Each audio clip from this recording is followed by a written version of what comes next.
Robmacca's Tales from the Attic. Time for another school project, and I've just found this very interesting one from when I was 14 and a half, and it was to do with social studies, and it was about project one, me and family life. And there you can see me, oh yes, in my ski jumper. I'm not sure it will show very well, little party hat, dancing around the living room with some tinsel around me. But just having a little look through now, and it's quite an insight into what family life was like. And I'll just go through and let's see, there's some interesting pictures as well. There's my mum and my sister looking very miserable, and there's my sister. She would kill me if you saw that. And just looked at where our family was distributed in Ireland, Wales, and Coventry's kind of like moved up the country. It's just round the corner from Wales really. Should have been there, but it kind of like moved up there. And then some interesting things. What was I looking at? All falling apart a bit now, but what was under my bed? Well, I drew a picture of my bedroom, which was a box room at the time. Very interesting quilt there, with my TV there. And this is what I wrote was under my bed, about my bedroom. There is a box under the tally with TV times on top of it. In the box are newspaper cuttings or pictures of pop stars from my own magazine called The Pop and Bits and Bobs. At the bottom of the bed is a tiny box with blank paper. In between the school and book box are bits of things such as tapes, recorder, torch, paints and bags. In the book box is another box which is more old newspapers and wrapping paper, a few clothes and Christmas cards. Under the bed is a small box with telly top 20s, pop top 30s, another tape recorder, Christmas cards, diaries, a bus stop clock and 2 raffle tickets. My bedroom is the smallest. It has pink wallpaper and a mirror. The door has a lock. The door has got a Channel 4 logo on it, which is in chalk. Oh, I'll tell you what, never a dull moment. And then there was a look at who did what chores, and I think I can safely say my mum did most things. My dad did some things, like gardening. My brother did more than me. My sister did some of the chores as well. Me, I did the washing up sometimes, not very much, and bits and bobs. What a lazy lad I was. But I did write a poem, as you know I do like to write poems. Oh, there's also, look at this. Look at this. Which one's the horse and which one's me? The goofy black and white picture from first year. Or how about this one, where I'm holding the Channel 4 theme music. Oh, so excited.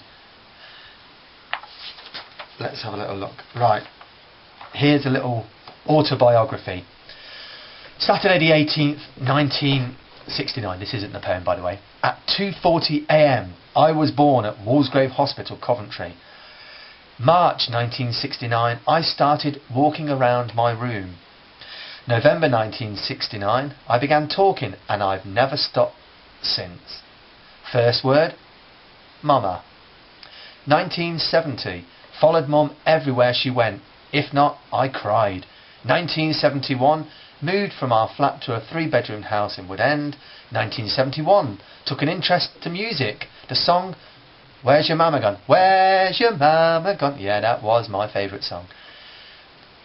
September 1973, began first day at infants, didn't like it. 1974, had my first girlfriend and got a 3-wheeler bike. 1975, went to London with family, that was just a day trip. 1976, started juniors, played Father Christmas in school play. July 1977, moved to Binley, went to Ernst Grange Junior School.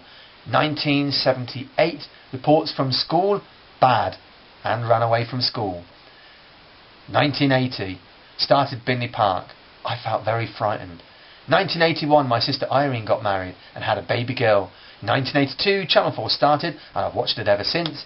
1983, picked options and got a good school report. And then I wrote, before I started school I was rather fat, and the teacher's written with an arrow the word fat, saying difficult to believe, exclamation mark. But today I'm thin. I've got an Auntie Mary who isn't really an auntie, just good friends of Mum's, but she makes me call her auntie. Anyway, Mary brought a girl back from London. I didn't know her name, but when I saw her she was so lovely that I was sick in the sink. I never saw her again. My first day at school was terrible. I've not read this. There I was with my washed face and combed hair and smart clothes, holding my mum's hand. Then came the school. My nerves shattered, and I looked at my mum as to say, take me home. I don't want to go here. She handed me to a teacher, and I reached for Mum screaming. She stood outside waving, and two teachers carried me away as I still cried. When I started school, I was 4 years old. During infant school, I remember the teacher saying, when you finish your work, you can play on the piano. So I would scribble my work as quickly as possible and get to the piano and begin to play any old notes and not let anyone else on. We used to go out a lot on the grass and the teacher read lots of stories. What I liked about junior school was watching TV, singing, going swimming at Coventry Baths. In my first year at junior school, I played my first star role at the Christmas play. I played Santa Claus. It took lots of practice and hard work. Our teacher left to have a baby. One game we played in first year was we sat under a clock to try and guess when the second hand had gone round once. Here's a poem. Are you still awake out there? Life. And this is by me. Marriage. So long yet so short. The joy and happiness it brought. The love and despair got them nowhere, and now they don't even care. Oh, this is going to be a cheerful one. Divorce. So short yet so long. Are both husband and wife wrong? The wife sadly cries, why must he? The husband demands custody. The family so far yet so close, they always make it the most. Troubles and tears and yesterday's fears lead to families' cheers.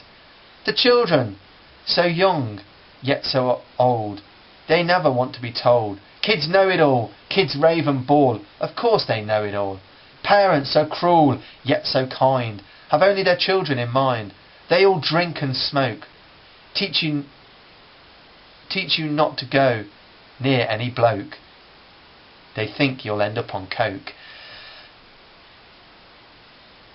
And the teacher wrote, very good, you've just about said it all. I think I've said more than enough.